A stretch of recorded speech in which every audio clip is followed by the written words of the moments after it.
Hey, what's up, everybody? This is Carriger coming at you with another review, and today we'll be taking a look at the WWE Ultimate Edition Solo Sikoa.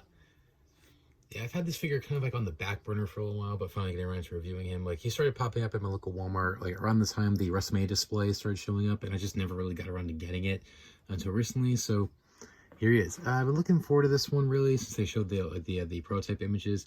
However, now that I have it in person, the figure's actually pretty sweet, but it does have a lot of issues, which is unfortunate. They just cannot seem to get Solo Sikoa right. But I think this might be the best Solo Sikoa figure we've gotten so far, at least in my opinion, but I'll explain that more as we get into it. But of course, first things first, the packaging.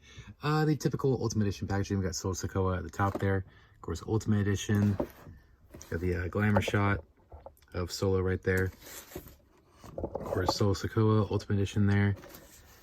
On the back, we got a picture of Solo, well, the prototype of the figure, which will lead into one of my complaints. And of course, we got a picture of Solo himself, a little bio, and his stats. You can pause it right there if you want to read.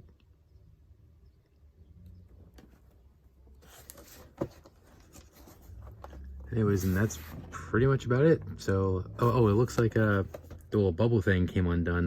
Like, it doesn't look like it was resealed. I don't know, maybe from shipping it bumped up against something and this came undone. Oh, that's kind of funny. Anyways, that's it for the package. So let's open up Solo Sikoa and see if this figure truly deserves the Ultimate Edition treatment. Let's find out. We'll be right back. Alright, so here we have Solo Sikoa. I have his packaging, and this might be one of the better Ultimate Edition figures, but he still has a decent amount of problems, unfortunately. Because like I said, they just cannot seem to get Solo Sikoa like exactly like nailed down. Alright, let's get right into it. First up, his accessories. He comes with 3 pairs of hands. Of course, he has these standard grips already on him. He has a pair of pointer fingers, which of course has the tattoo on the left hand. And of course, you can't forget about the Samoan spike thumbs. Now, one thing that is kind of, I guess you could say, like revolutionary that they've done with these, because they've never done this before. On the hands now, the tape is actually molded. It's not painted anymore. It's actually molded. Now, the wrist tape is still painted on the arms, but it's molded on the hands. So hopefully maybe somewhere down the road we do get some new arm molds that actually have the wrist tape molded. So it does feel a little weird that it's painted on the arm, but it's molded on the hand. So isn't that weird? Like I said, it's painted on the arm, but it's molded on the hand. So it kind of like really stands out. Looks a little funny. It does come with 2 alternate heads, which I'll get into when we talk about the head sculpt. As always, we get the sculpted towel, which we've seen this with pretty much every Solo Sikoa figure. So it's nice that we have it. And finally, we get a hoodie, which it says Solo on the front, and it does have the thumb on the back. Now, I don't like the material that this was made of. It's made of the same material that they use on the bags that Jake the Snake Roberts comes with, you know, for a snake. Like, it's like that material. It's like that really rough material. Why couldn't they use the material that they usually use? Like that really soft material that they use for the t-shirts. Usually they use that for hoodies. Why'd they go with this material? I don't like it. It is Velcro removable, so you can put it on him if you want. However, with this material, I'm afraid it may leave stains over time, especially with it being black. So I think it's going to be very, very rare that I even put this on him. But it does have the hood, it says Solo on the front, as I mentioned, and the thumb on the back. So it's still a cool hoodie. I just wish they chose a better material. All right, now on to Solo himself. Starting off with the default head sculpt, which I thought this was the same head sculpt as his previous Elites, but it's kind of not. If I bring in the other Solo Sikoa figure I reviewed and have, Elite Series 107, you see it's similar, but it's different. So this is a new head sculpt. And this might be the best head sculpt they've done yet for Solo. I think this looks just like him. I think it's perfect. True effects on it looks phenomenal. Painting on it looks great. Looks just like him. Hair looks good.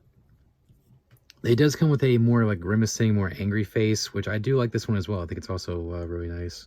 Really great job on that.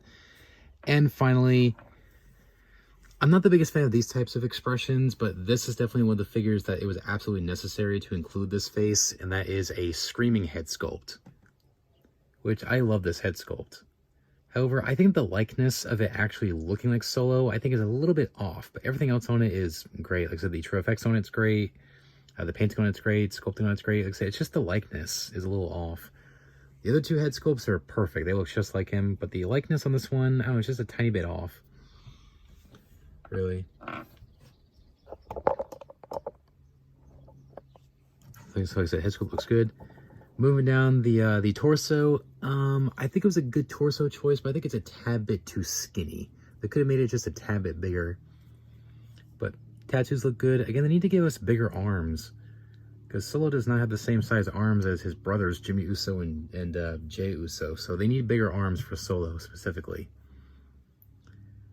The tattoos look really good, really nice. And I like how it continues on the butterfly joints. Now the shorts says Solo on the front and Sikoa up here. Also the design. It's a little weird how in the picture he has the sculpted waistband, like his actually not sculpted, it's a separate piece, just like his other elites have, where it's a separate piece. So they paint the shorts, but they put the piece over top of it, so it's separate. Because they have that in the picture here on the prototype, but why isn't it on the final product? It's just painted on. They didn't put the separate piece over top of it. So why didn't they do this with the Ultimate? I don't get it. Like I said, they show it in the prototype image on the back of the packaging, but not on the final product. I don't get that. And I think it's kind of a like essential piece that you need to have for your Solo Sikoa figures, because one, it's part of his gear, and number two, it kind of helps with his size. It makes him look bigger. And it just looks better with the torso and the legs, which again, moving down to, speaking of which, moving down to legs.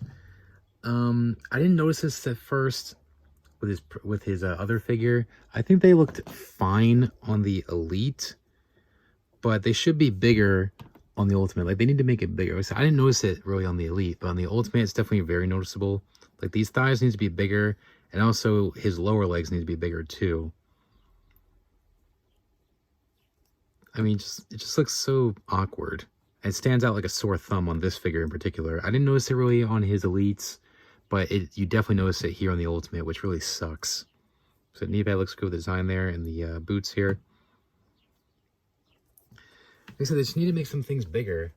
They just haven't really been able to nail down his size, which is very unfortunate, considering he's like one of the top guys now in the company. They've been making quite a few Solo Sikoa figures. Like, he's always getting a top picks. I think he just got a basic recently, and we got more elites on the way, pretty much. So I'm surprised they just have not been able to nail him down. Really, despite the sizing issue, really, of needing a bigger torso, arms, and of course legs, this is still one of the better Ultimate Edition figures. Because I like the way the torso looks. Like, it needs to be bigger, but I like the way it blends in, really, because some torsos have been very awkward.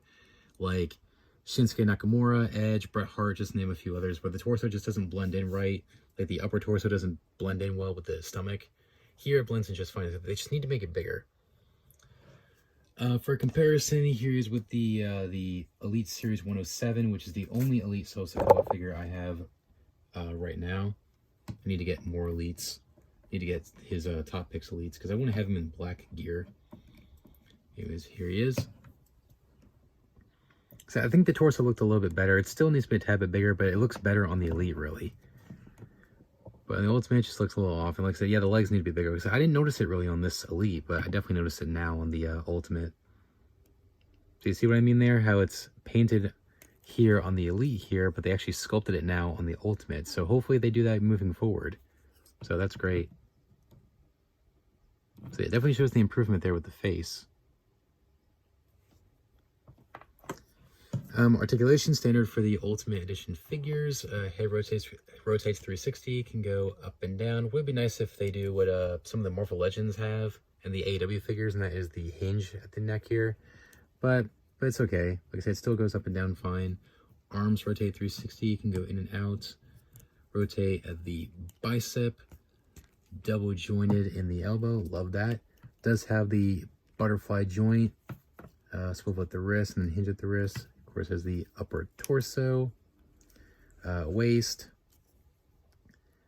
legs forward and back, in and out, thigh, double jointed in the knee, swivel at the boot, hinge at the ankle. Of course, gotta love it, the ankle pivot and toe articulation. Now, this is one of the few figures that has the drop down legs. If I zoom in here, see the leg is like on like a hinge. See that?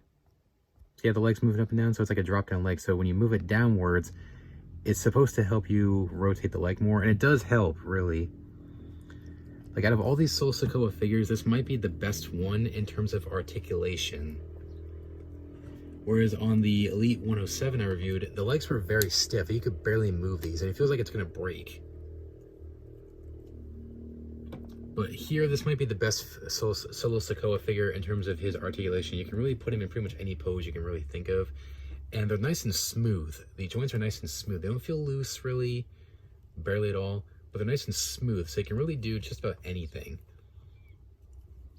So really, my only issue with this Solo Sikoa figure really is just make him bigger. Just bigger torso, bigger arms, and bigger legs.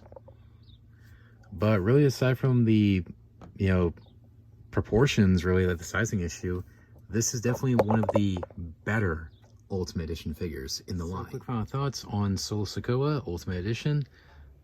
Overall, this figure is pretty freaking sweet. This is definitely one of the better Ultimate Edition figures, despite its flaws. My only real complaints with the figure is, of course, give him bigger arms, bigger torso, and bigger legs. But really, aside from that, this figure is pretty awesome. And also give him better material on his hoodie. But aside from that, this is definitely the best Solo Sikoa figure we've gotten. Love the articulation on it. Like I said, so smooth. Like, the joints aren't hindered or anything like that, because the Elites definitely have that problem, especially with the legs. You could barely move it, you couldn't really do anything. But the articulation on this figure is phenomenal. Very smooth, very flexible. It's definitely fun to pose around with, so this might be, like, the perfect figure to pose with. So I love the head sculpts, I like the gear that they chose, I love the hands, I love the fact that the tape on his hands is actually molded now instead of painted, so I like that. Hopefully they continue that on the arms and not just the hands. Like I said, aside from, needing better material for the hoodie and, of course, needing, bigger proportions on the torso, arms, and legs, this is still a really nice figure. So if you can find him in the store, or he is still in stock on Ringside Collectibles and Amazon. So if you're still on the hunt for this figure, I would say definitely jump on this figure. So hopefully we get a better, improved version of Solo Sikoa down the road with, with the bigger proportions. So crossing my fingers there. Like I said, if you can get past that, this is definitely one of the figures you need to have for Ultimate Editions. So pick him up if you can. Anyways, thanks for watching, guys. Please rate, comment, and subscribe. Be sure to ring that notification bell so you don't miss a single review. And stay tuned for more reviews, not just WWE action figures, but AEW action figures, toy hunts, stop motions, shorts, and a whole lot more. So make sure to subscribe so you don't miss it.